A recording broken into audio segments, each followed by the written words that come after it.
పక్షులకు నివాసము పిల్లలు పెట్టటకు వానపోయినకు గూటి స్థలము దొరికెను.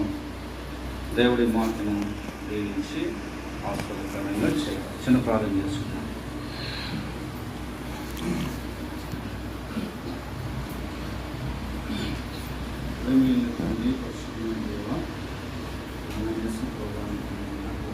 బట్టి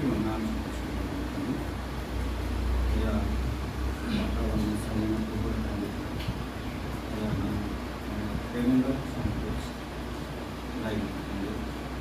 మీ ప్రజల యొక్క శ్వాసం తండ్రి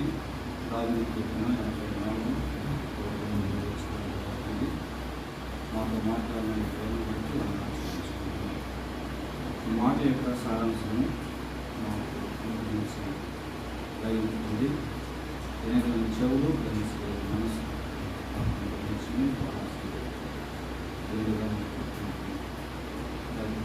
కొద్ది సమయం అయ్యా ద్వారా మాకు మంచి చేస్తారు. ఈ సమయం అంతా మాకు దేవుని నా యొక్క ఆశను సంవత్సరాలు మెరుగుపరచు.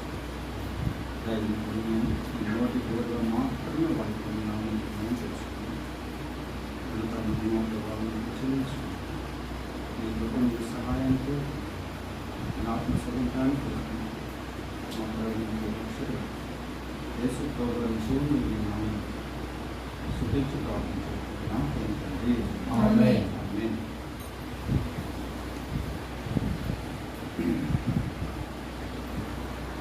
మొట్టమొదట అందరూ కూడా ప్రభువుని స్తుతిస్తున్నామన్న శోభ తెలియజేస్తున్నాం. ఇక్కడ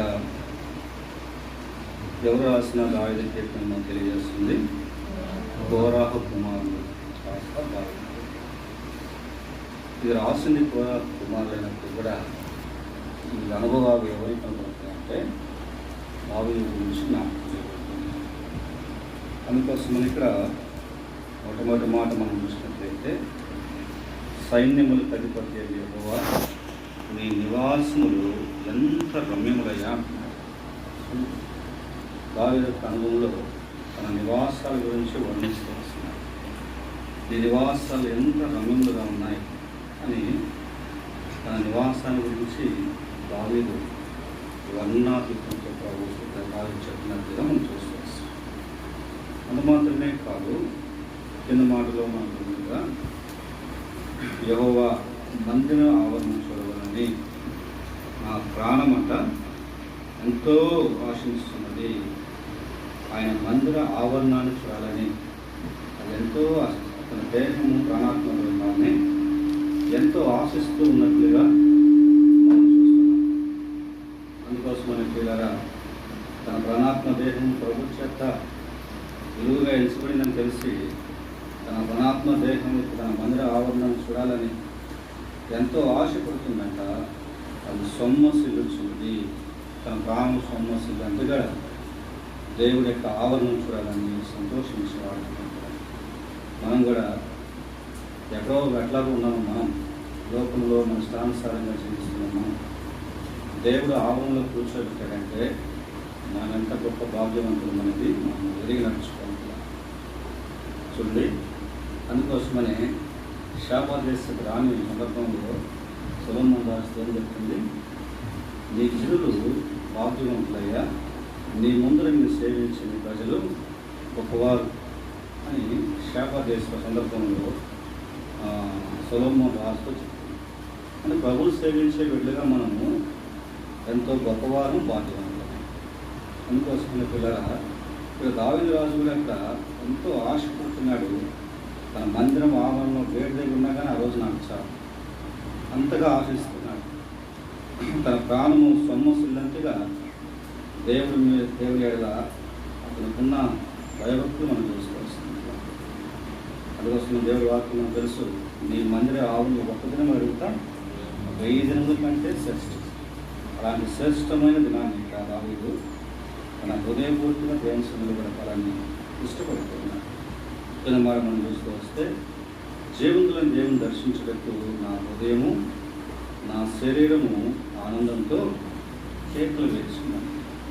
జీవం కలిగిన దేవుని దర్శించాలా, ఎప్పుడు నా తెల్లారిద్దా, ఎప్పుడు నా దేవుని దర్శనంలో నేను కనపడాలా అని అనుదినము ఏం చేస్తున్నాడంట, తన హృదయంతో ఎప్పుడు కూడా తన హృదయ ఆలోచన ధ్యానమంతా కూడా దేవుడి ఎడల తనకున్న మక్కువ చేత ఎప్పుడు ధ్యానం చేస్తూ ఉన్నారు కదండి. ఏదో రక్షించబడామంటే ఏదో నామకార్థం వస్తున్నాం పోతున్నామే, కానీ దేవుడి మీద మక్కువ అనేది, ఆశ అనేది మనలో కనపడుతుంది. ఇప్పుడు దావీదు మహారాజును చూసుకొస్తే అతనిలో ఉన్న గుణగణాలు అనేది మనకి కనపడుతుంది. ప్రభు సంఘంగా మనలో ఏం చూడాలని ప్రభు ఇష్టపడుతున్నాడంటే ఆయన గుణగణాలు మనం చూడాలని ఇష్టపడుతున్నాడు. అందుకోసమనే ఆయన దేహము ప్రణాత్మ దేహాలు ప్రభు సంఘంలో ఉండాలా, ఎప్పుడు తెల్లారుతా, ఎప్పుడు పోదామా అని చెప్పేసి కేకులు వేస్తున్నాడు. అట్లాగే మనం కూడా దేవుని సన్నిధిలో ఎప్పుడు కనపడాలా, పరిశుద్ధులతో నేను ఎప్పుడు కలిసి ఆరాధించాలా, మనం ఏం చేయాలా, సంతోషించే వరంగా అట్లా నిరీక్షణ కలిగే వారము ఉండాలి. చిన్న మాట కూడా మనం చూస్తూ వస్తే 3వ వచనం, సైన్యములకు అధిపతి యెహోవా నా రాజా నా దేవ, నీ బలిపీఠం వద్దనే పిచ్చుకలకు నివాసము దొరికెను, పిల్లల పెట్టుటకును వాన కోయిలకును గూడి స్థలం దొరికింది. చూడండి, ఇక్కడ దావీదు మొక్క అనుభవం ఇక్కడ జ్ఞాపకం చేయబడుతుంది. శోధనాల్లో పెద్ద పెద్ద మందిరాలు ఏముందంటే పిచ్చుకలకి నివాస గూళ్ళు పెట్టుకుంది. పూర్వ మందిరాలు, పాత మందిరాలు, ఆ మందిరాల్లో ఎట్లా ఉన్నాయంట, గూళ్ళు పెట్టుకొని ఆ పిచ్చుకలు ఏం చేస్తూ ఉంటాయి, నివాసం చేస్తూ ఉన్నాయి. అవి ఏం చేస్తూ ఉంటున్నాయి, దేవుని సన్నిధికి వెళ్ళి నా దేవుడు ఈరోజు ఏమన్నా మాట్లాడాలని చెప్పేసి ఆశపడుతుంది. అంటే ఆ పిచ్చిక అనేది జంట ప్రాణము, చిన్న ప్రాణి కదా, చాలా చిన్న ప్రాణి. అవి దేవుడు మాట మహత్తు చేత కలుగు చేశారు. మనం అట్లా కలుగుచ్చలేదు కదా, తన స్వరూపంలో మనం నిస్పర్శతో చేసుకుంటారు కదా. అందుకోసమనే ఈ పిచ్చికున్న చిన్న ఆశ ఎట్లా ఉందంట అంటే దావీదు అనుభవమే, కానీ ఈ చిన్న ప్రాణి గురించి 2-3 విషయాలు నేను జ్ఞాపకం చేస్తాను అనుకో, ఎందుకంటే చాలా సమయం అయిపోయింది కాబట్టి మనకు ఆల్మోస్ట్ ఈ చిన్న ప్రాణి గురించి 2-3 సందర్భాలు జ్ఞాపకం చేసినాము. కానీ చిన్న ప్రాణి దేవుని సన్నిధిలో ఉండాలా, నివాసం చేయాలా, దేవుడి మాట వినాలా అని ఆశపడుతూ ఉంటుంటే మనం తన స్వరూపంలో చేస్తున్నాం. మనకెంత ఆశ ఉండాలి, ఎంత మనము ప్రశ్న కొనేవారుగా ఉండాలి, ఇది మనం జ్ఞాపకం చేసుకోవాలి. అందుకోసమనే పిల్లలు పెట్టుకాని బలిపేట మీద తప్పించుకులకి ఏముందంట, నివాసం ఉంది. పిల్లలు పెట్టడానికి వాన కోయిలకి గూడి స్థలం కదా. వాటికి ఉండే భాగ్యం వాటికంటే మనము ఎంతో గొప్పవారు, శ్రేష్ఠులుగా ప్రోత్సహించినాయి కదా. అట్లాంటి శ్రేష్ఠులుగా ఇచ్చిన మనము ఇంకెంత ఆశకు ఉండాలి ప్రభు విషయంలో. రక్షించబడిన మనం ఎంత ఉండాలంటే ప్రభు కొరకు ఆశపడేవారు. చూడండి, ఇక్కడే దావీదు కీర్తన, ఇదే దావీదు కీర్తనలో చిన్న మాట చూడండి. ఇక్కడ ఒక మాట మనం మెన్షన్ చేస్తూ వస్తే, ఆయన ఇంట్లో పిచ్చుకకి ఏముంది, నివాసం దొరుకుతుంది కదా. ఇప్పుడు ఇదే దావీదు కీర్తన 102వ దావీదు కీర్తన ఉంచుకుని 102వ దావీదు కీర్తన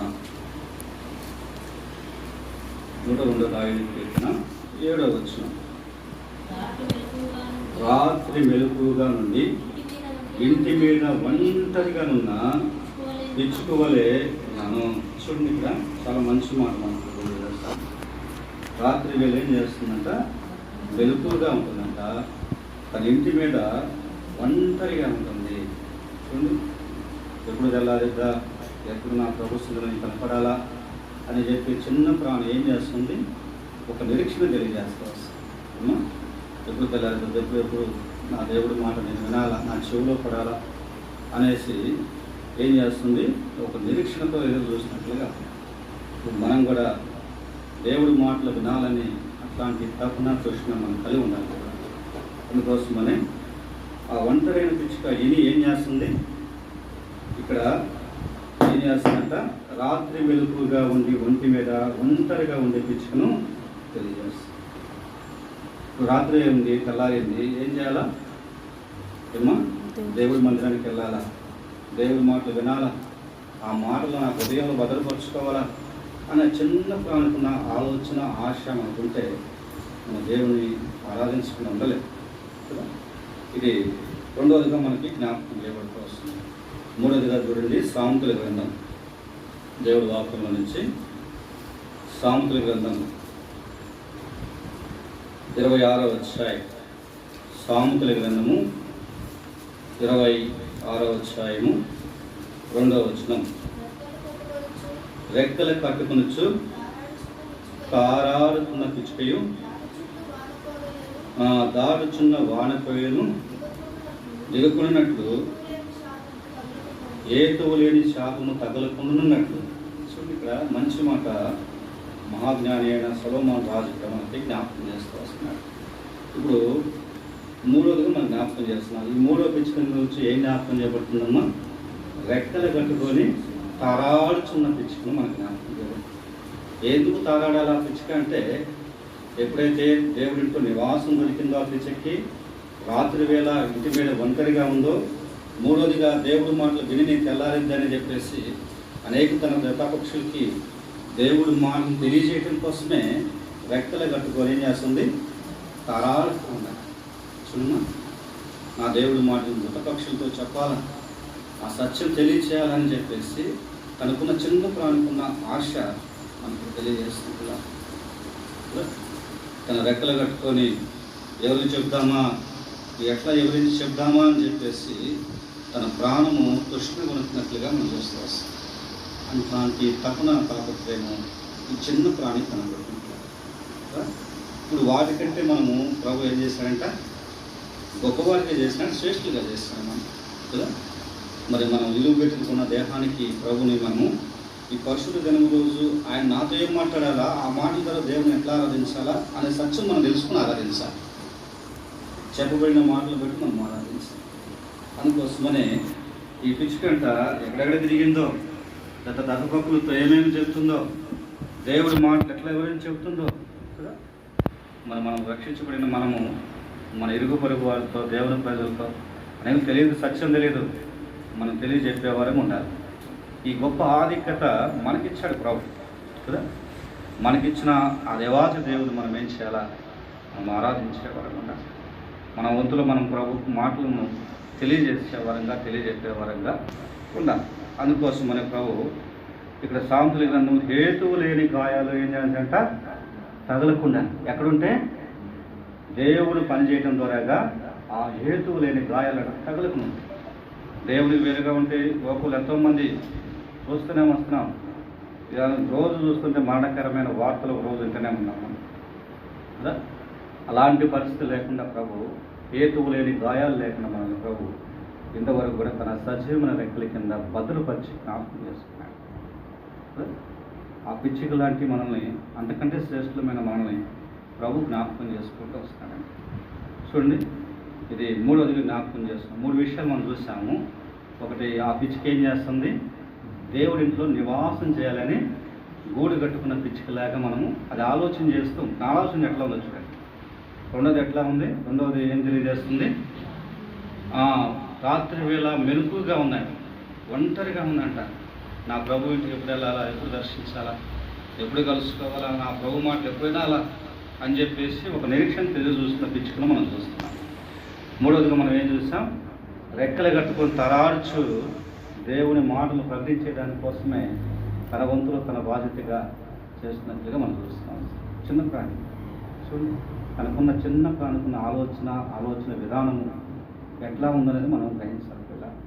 చూడండి, ఇప్పుడు ఈ సెల్ ఫోన్ టవర్స్ వచ్చినాయి కాబట్టి కనుమరుగైతుంది. కానీ పూర్వ దినాల్లో ఆ ప్రాణికున్న ఆలోచన అట్లా ఉండేదండి. మనకు కూడా రక్షించబడిన మనం కూడా అట్లా ఉంటే ప్రభు విషయంలో మనము వాటికంటే శ్రేష్ఠులమే, గొప్పవారమే కదా. అందుకోసమనే దేవుడి వాక్యంలో మధ్య రాసిన సువార్తలు చూడండి, ఒక మాట జ్ఞాపకం చేస్తాను. మధ్య రాసిన సువార్త 10వ అధ్యాయం 30వ వచనం. మత్తయి రాసిన సువార్త 10వ అధ్యాయము 30వ వచనం. భయపడకుడి, మీరు అనేకమైన పిచ్చుకల కంటే శ్రేష్ఠులు. చూడండి, ఇప్పుడు 3 విషయాలు ఆ పిచ్చుకున్న అనుభవాలు చూసాము. ఇప్పుడు 4వ అనుభవం మనకేం జ్ఞాపకం చేస్తుంది? పిచ్చుకుల కంటే మనం ఎట్లాంటి వారు? శ్రేష్ఠులుగా చేసినాడు. రక్షించబడిన నీవు నేను మనల్ని ప్రభు శ్రేష్ఠులుగా చేసినాడు కదా. ఆ గొప్ప భాగ్యము ఆధిక్యతను మనం ఎప్పుడు కూడా ప్రభువులు జ్ఞాపకం చేసుకునేవారు అనమాట. అనేకమైన పిచ్చుకుల కంటే శ్రేష్టమైన వారికి ఇచ్చారు కాబట్టి ఆ 3 పిచ్చుకులకున్న అనుభవము ఇప్పుడు మనం చేస్తున్న భక్తి ఎలాంటిది అలా ఉందని మనం ఒకసారి టాలీ చేసుకోవాలి. ఆ చిన్న పిచ్చుకున్న ఆశ కోరిక ఎట్లా ఉందో ఇప్పుడు రక్షించబడిన నీవు నేను మనం ఎట్లా ఉన్నాము అనేది కూడా ఆలోచించి అట్లా ఆలోచన చేస్తే దేవుడి పని నేను ఎంతో తక్కువ చేస్తున్నాను, ఎంతో కొత్తగా ఉంది నాలో. రక్షించబడిన నాటి నుంచి నేటి వరకు కూడా నా భక్తి దేవునికి ఎటువంటి ఉపయోగం లేదనేది తెలుసుకోవాలి. కానీ మన ప్రభు అంతకంటే ఎక్కువగా ప్రేమిస్తున్నాడు, అంతకంటే శ్రేష్ఠులుగా మనల్ని ఇష్టపడుతున్నాడు. అలాంటి ప్రభుకు మనం ఎంతైనా రుణస్తులు. నీవు నేను మనమైతే ప్రభువులో ఎంతో శ్రేష్ఠులుగా మనం ఎంచినాడు. అందుకోసమనే మీరు అనేకమైన పిచ్చుకలు, ఇప్పుడు ఒక్క పిచ్చుకే చూసినాము, మరి అనేకమైన పిచ్చుకల కంటే మనం శ్రేష్ఠులం కదా ప్రభువులు. అలా అనేకమైన పిచ్చుకల కంటే శ్రేష్ఠులుగా ప్రభు చేసిన మనం ఎంత గొప్ప భాగ్యవంతులుగా ప్రభు మనం ఎంచినాడు అనేది మనం పెరిగి ఆరాధించేవారు ఉంటారు. నిజమేనయ్యా, అనేకమైన పిచ్చుకల కంటే నన్ను శ్రేష్ఠుడిగా ఎంచినావు, గొప్పదానిగా భాగ్యవంతురాలుగా ఎంచినావు. షోలోమితి రాణి సొలొమోని ఏం చెప్పింది? షాబాదేశపు రాణి గొప్పవారు భాగ్యవంతులు అని చెప్తున్నారు. చూడండి, ఎక్కడైనా మొదటి రాజుల గ్రంథం 10వ అధ్యాయం మాట చూడండి. ఆ మాట చూడండి, ఒక మాట. మొదటి రాజుల గ్రంథము 10వ అధ్యాయము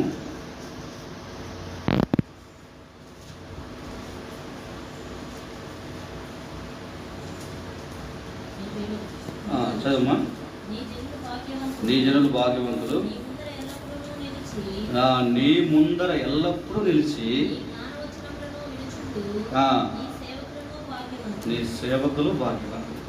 ఇక్కడ శాపదేశపు రాణి వచ్చింది, అక్కడున్న పరిస్థితి అంతా కూడా గమనిస్తూ వస్తుంది. శివరాత్రికి ఆమె తెలిసిన సత్యం ఏంటంటే నీ జనులు భాగ్యవంతులయ్యా.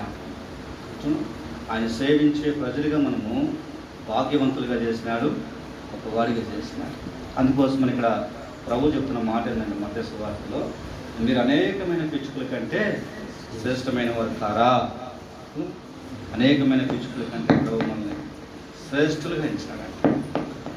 అలాంటి శ్రేష్ఠలోనికి ఆధిక్యంలోనికి ప్రభు మనం ఉంచినాడు. చూడండి, అందుకోసమనే ఇంకో చిన్న మాట మనం జ్ఞాపకం చేస్తాం. చూడండి, లూకా సువార్త దేవుడి వాక్యంలో నుంచి లూకా సువార్త 12వ అధ్యాయం 6వ వచనం. లూకా సువార్త 12వ అధ్యాయము అమ్మబడి కదా. వాటిలో ఒక్కటైనను చూడండి, ఎవరి ఎదుట మొదలుపదంట? దేవుడి ఎదుట మొదలుపదంట. చూడండి, 5 కాచుకలకి ఒక్క పిచ్చుక అమ్మబడితే మనల్ని ఎంత పెట్టి కొనుక్కున్నాడు ప్రభు? తన స్వరక్తం ఇచ్చి కొనుక్కున్నాడు ఆయన మనకి కదా. అంటే ఇప్పుడు ఆ పిచ్చుకు కూడా దేవుడి ఎదుట ఏం చేయబడదంట? మరవబడదంట. ఇప్పుడు మన పరిస్థితి ఎట్లా ఉంది? వాటికంటే శ్రేష్ఠులుగా గొప్పవారికి ఇచ్చినాడు కదా ప్రభు. మనం వాటికంటే గొప్ప ఆధిక్యత మనకి ఇచ్చినాడు కదా, వాటికంటే గొప్ప యోగ్యత మనకి ఇచ్చినాడు కదా. శాపదేశం అన్నట్లుగా నీ జనులు భాగ్యవంతులు అని చెప్పినాడు కదా.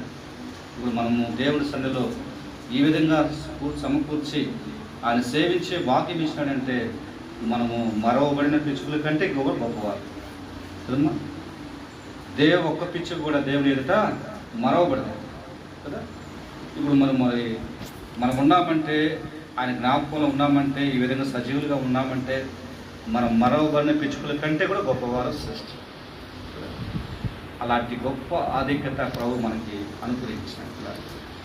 ఇప్పుడు ఎన్ని విషయాలు చూసాం ఏమ్మా? ఈ చిన్న ప్రాణికున్న చిన్న సందర్భాలు నేను సింపుల్గా చెప్తున్నాను, సమయం లేదు, సమయం అయిపోయింది కాబట్టి చెప్తున్నాను. ఒకటి ఏముందంట? దేవుడింట్లో నివాసం ఉండాలని తృష్ణ కొని ఉన్న పిచ్చుకను మనం చూసినాం. రెండవదిగా మనం ఏం చూసాం? రాత్రి వేళ ఒంటరిగా ఒక నిరీక్షణ గురించి ఆ పిచ్చుకను జ్ఞాపకం చేయబడుతుంది. రాత్రి వేళ ఎందుకు ఒంటరిగా ఉండాలి? నా దేవుని తెల్లారితే ఎప్పుడు నేను దర్శించుకోవాలా, ఎప్పుడు నా దేవుడి ఇంట్లో గడపాలా అని చెప్పేసి దివారాత్రులంట ఒక నిరీక్షణ కలిగి ఎదురు చూస్తున్నాయి.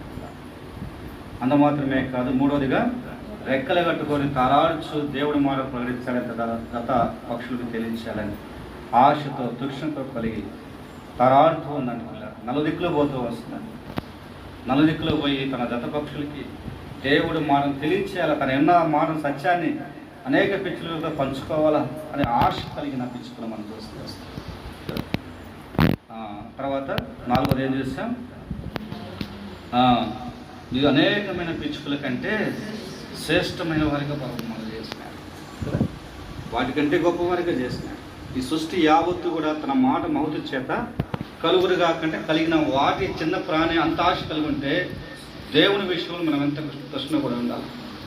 ఈ సత్యం మనం తెలుసుకుంటున్నా. అనేకమైన పిచ్చుకల కంటే తర్వాత చూస్తూ వస్తే లూకాసు వార్త 12వ వచనం మనం చూసినట్లయితే అక్కడ ఏముంది, మీ పిచ్చుకల కంటే మీరు ఒక్క పిచ్చుక కూడా దేవుని ఎదుట మరవబడిన పిచ్చుక, మరవబడిన పిచ్చుక అని. ఇప్పుడు అయ్యేన మరవబడిన పిచ్చుకల అని దేవుని దృష్టిలో అంత ఖచ్చితమైన తీర్మానం ఉంటే దేవుని దృష్టిలో మనం ఇంకెంత ఖచ్చితంగా ఉంటాం. మనం మర్చిపోతాడు ఆయన. అందుకని దావీదు కీర్తన చూడవలసిన లేదే కానీ 115 దావీదు కీర్తన 12వ వచనం ఏముంది, యెహోవా మమ్మల్ని మర్చిపోలేదు, ఆయన మమ్మల్ని ఆశీర్వదించి. 115 12వ వచనం అన్నమాట. యెహోవా మమ్మల్ని మర్చిపోలేదు, ఆయన నిత్యం మనల్ని జ్ఞాపకం చేసుకుంటాను కదా.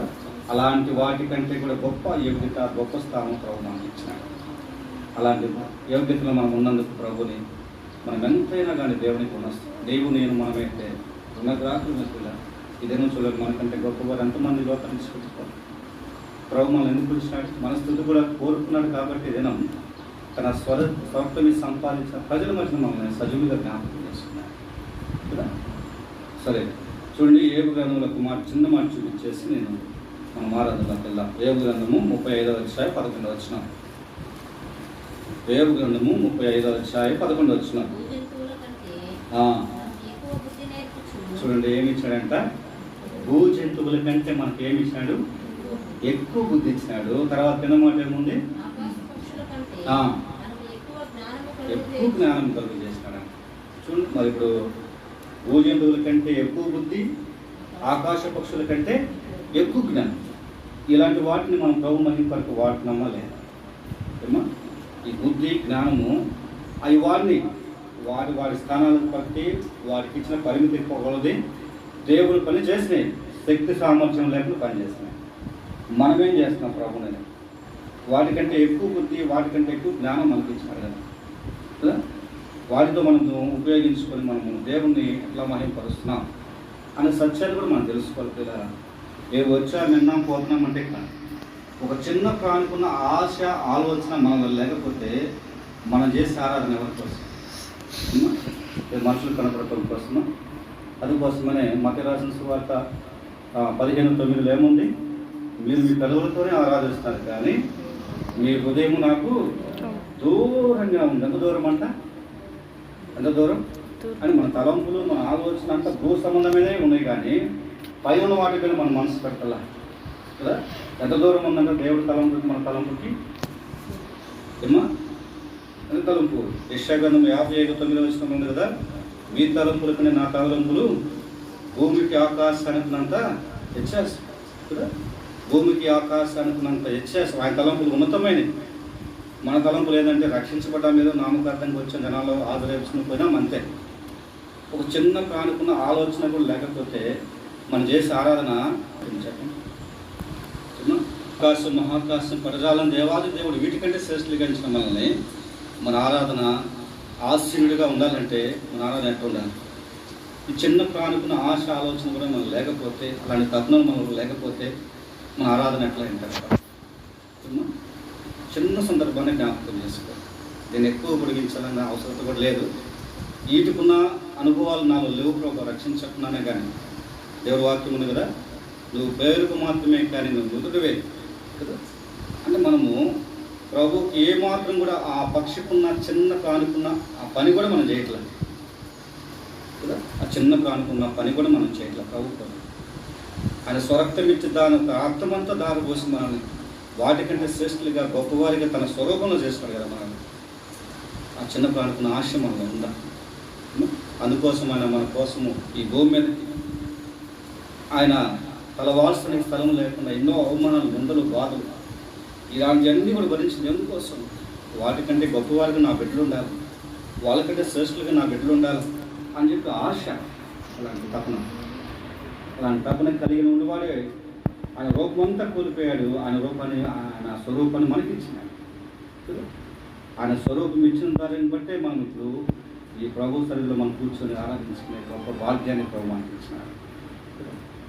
అలాంటి అనుభవాలు మనకు ఉన్నాయా లేవా అనేది ఈ 2-3 సందర్భాలు మనం జ్ఞాపకం చేసుకున్నాం. 5 విషయాలు మనం జ్ఞాపకం చేసుకున్నాం కదా. ఒకటేంటి?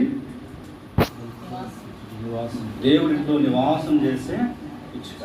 రెండవది ఒంటరిగా నిరీక్షణతో ప్రభు మాటలు వినాలి, తెల్లారితే నా దేవుని మాట వినాలా అనే నిరీక్షణ కలిగిన ఇచ్చుట.